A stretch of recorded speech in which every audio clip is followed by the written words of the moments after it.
They told me when I got to the next hospital that I was too risky to operate and I would probably die. However, if I don't have the operation, I could also die because I had a double loop bowel obstruction. So I was just by this stage, I was just like, oh my goodness.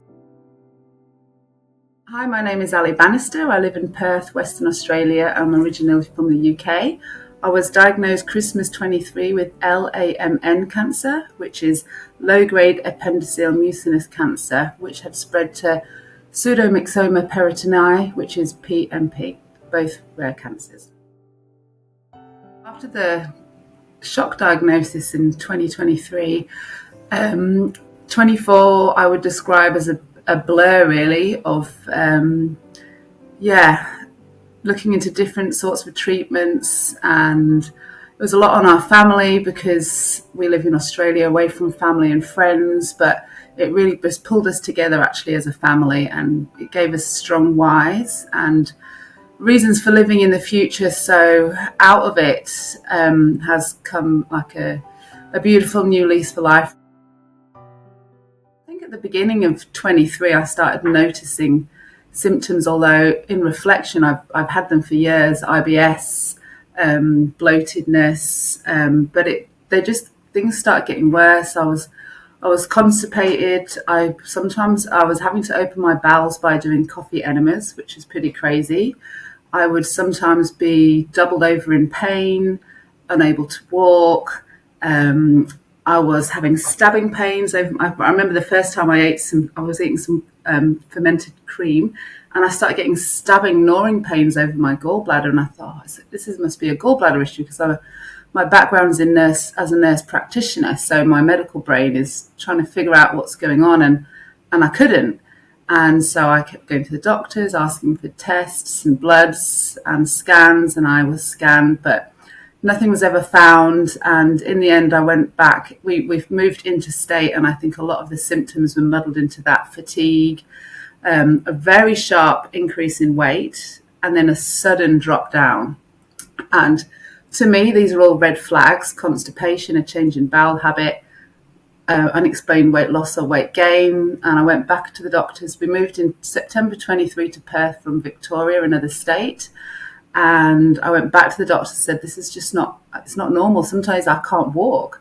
And they said, well, we've done all the scans, so there's nothing else we can do. So I just said, you need to do another scan. Like, this is not normal to not be able to open your bowels. So that's when I had a scan in just before Christmas. And then they diagnosed from the scan. They just said that they'd seen like a fluid-filled something. They also did a transvaginal scan, and they said, don't worry, but we're just going to get you off to a CT scan. And I was worried. And I went home that day, and I think because of all the predding, because if anyone would ever press on the area, like a chiropractor, I would be floored for days. It all makes sense now. And the results that night, I just couldn't. I went to work, and it's quite a physical job, and I just had to leave, and I couldn't walk. And that was the run up to Christmas. I said, well, I need to go to the doctors then, don't I? And he said, oh, well, it's Christmas, and you'll have to wait until January the 7th or something for a surgical appointment. I said, I'm in pain. I'm in real pain. Like, I just felt like it felt over my appendix area, which was just a lump at this time. And he said, well, I said, what do I do if it gets worse? He said, just go to emergency. I was like, okay. So I remember wrapping the kids' presents the day before Christmas and just couldn't even bend over. And I was thinking and I'd read on the notes of the CT scan that it was an appendiceal mucocell, which I knew could be a tumour. So I was ringing my sister I was getting upset because we lost my mum when we were young. So I have had this thing all my life where I just thought the same thing was going to happen to me. So it was quite traumatic. And then, Christmas Day came, and I just wanted to see the kids open their presents, and I just went back for a sleep. And the pain started radiating around my back and everywhere. And I was thinking, if this is appendicitis, I just honestly thought, if I don't go to the hospital now, I might not see Christmas next year. So we just had to tell the kids, Mummy needs to get checked out, and we went to a hospital in Perth, not a local one, because wanted to go to a bigger one that had more facilities, and we just waited there. And they just said, look, as long as your appendix hasn't ruptured, you'll be okay, and we'll get you in for emergency surgery.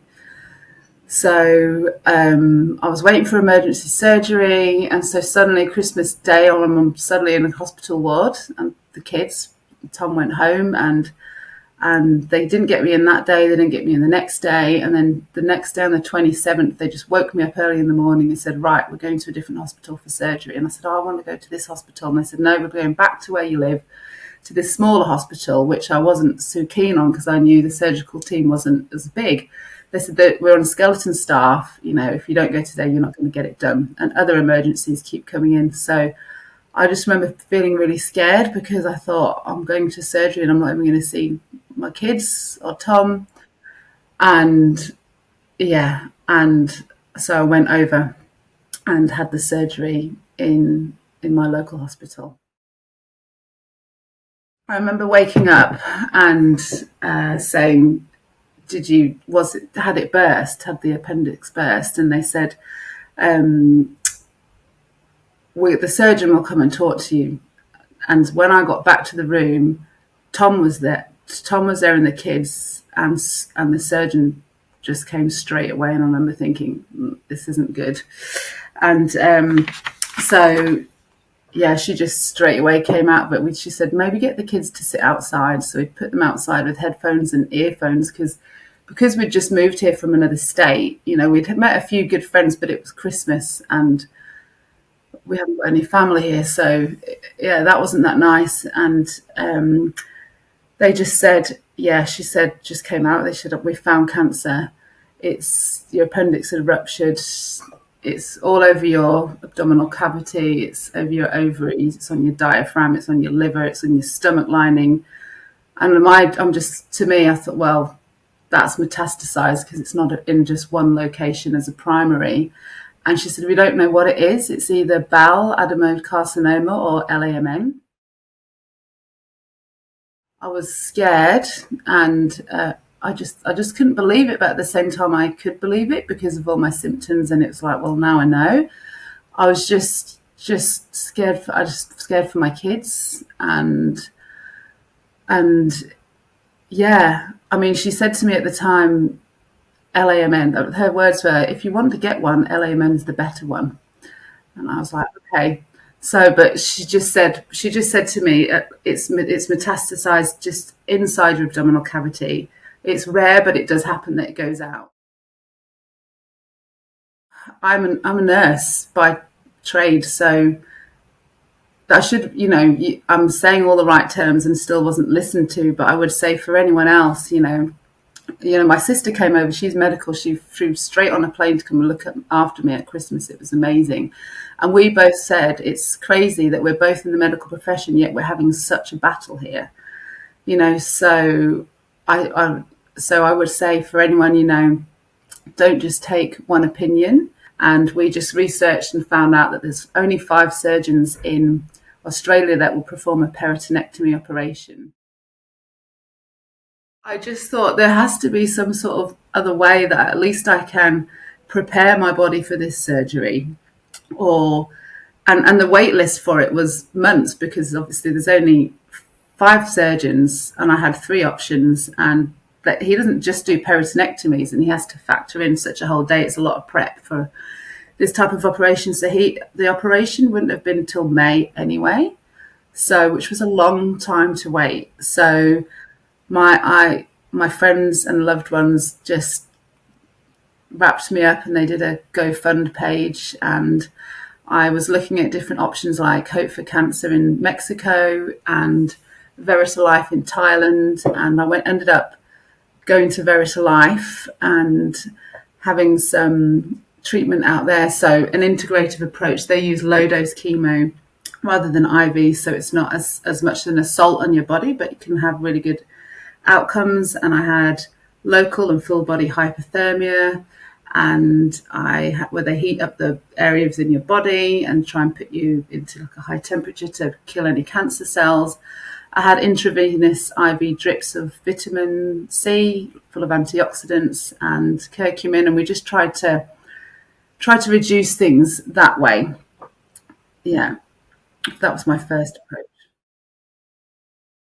The results showed that there'd been a reduce in tumour load. Then my Melbourne GP surgeon, he reviewed the scan and he said, no, it's not gone. This is a week later. So that was probably one of the hardest things. And then he said that, yes, there'd been a reduction. However, there's still, it's in your stomach lining. And he said, and the fact is I can read it on a scan, but a surgeon or a doctor who's not experienced wouldn't. And so that's another reason why I really want to highlight, because it was always missed on my scans. I'd had scans and it wasn't picked up. So then he said, if you just imagine a glitter ball has gone off and it's all microscopic, PMP is microscopic little tumour spores that bed into all your organs and produce a mucin jelly, which was what was pressing on my organs, even though they'd removed a lot at Christmas apparently. So I decided then to go to Melbourne for the peritonectomy. So I had to really flip my thinking then, because I'd just been so adamant I was going to heal myself. And I'm sure for other people out there, I felt like I'd failed at a time by making this medical choice, but I had to flip my thinking and think, no, there's more than one way to heal. And my body was in such a better place from a perspective of inflammation from all the work I'd done out in Thailand and the detoxing and the drips. So I thought, instead of this is going to kill me, I thought this is going to save me. And flew to Melbourne with the family and, for my peritonectomy operation. Yeah, I went in, got prepped for surgery, and I had this crystal with me, actually. I remember they said I could lay it on me, and they played a song, and I just remember like trying to be brave, but tears coming out just before. And the next thing I know, because, 15 hours later, even though, because I woke up, and to me, it doesn't feel that long. And I just remember being so happy that I was alive. I was in this kind of like ICU bit specialist place they have there, and I just remember the surgeon came to see me and Tom, and he said that they thought they got it all. So it'd been successful. They'd been updating Tom as well,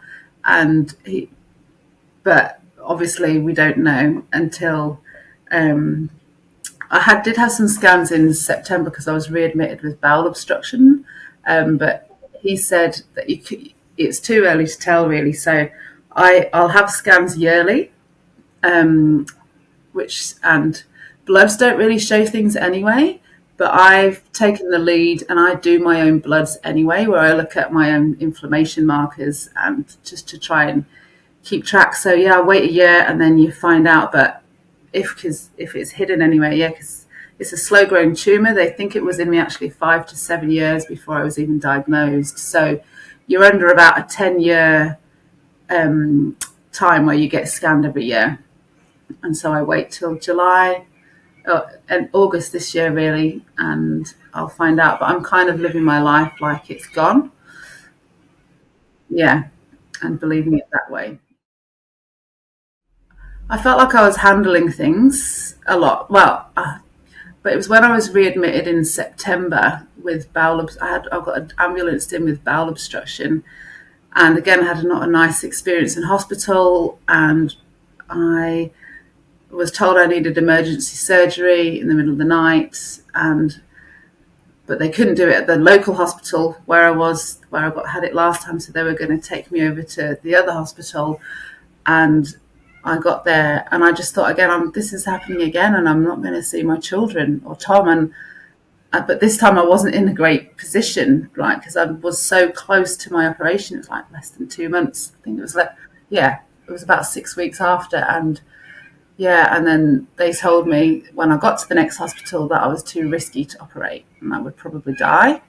However, if I don't have the operation, I could also die because I had a double loop bowel obstruction. So I was just by this stage, I was just like, oh my goodness. So, and that week was harder for me than the other parts of the journey because I was thinking, wow, is this my new life? And I managed to untwist the bowel. It just untwisted on its own. otherwise it would have gone ischemic. Because my medical brain knows what's going on as well, and that's scary too.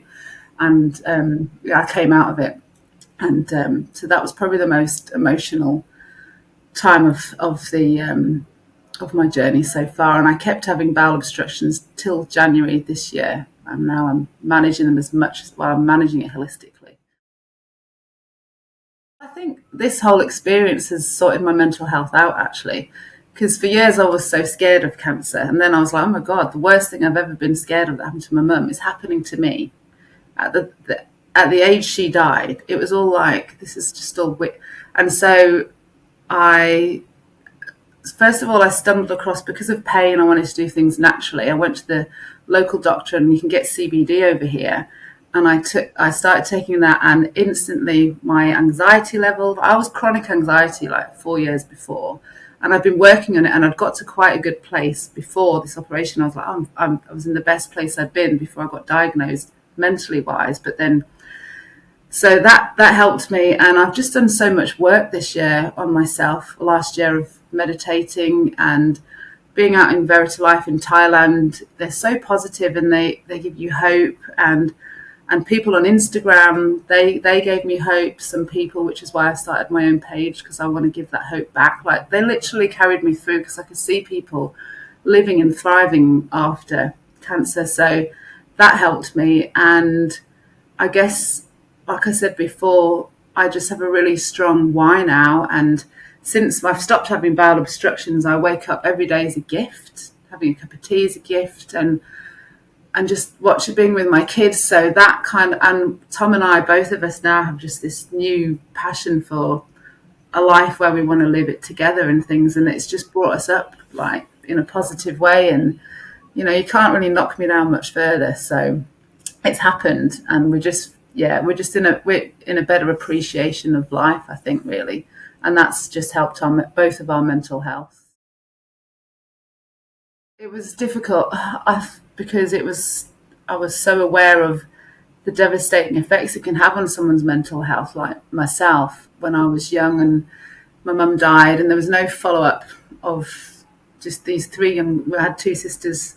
There was no follow-up on us. We were just left with no support from a mental health perspective. So that was definitely on my mind. So the first thing I did was book a counsellor through Cancer Council over here in Australia. Have been an amazing support, and they gave us a free counsellor, because straight away I couldn't work. We lost my income.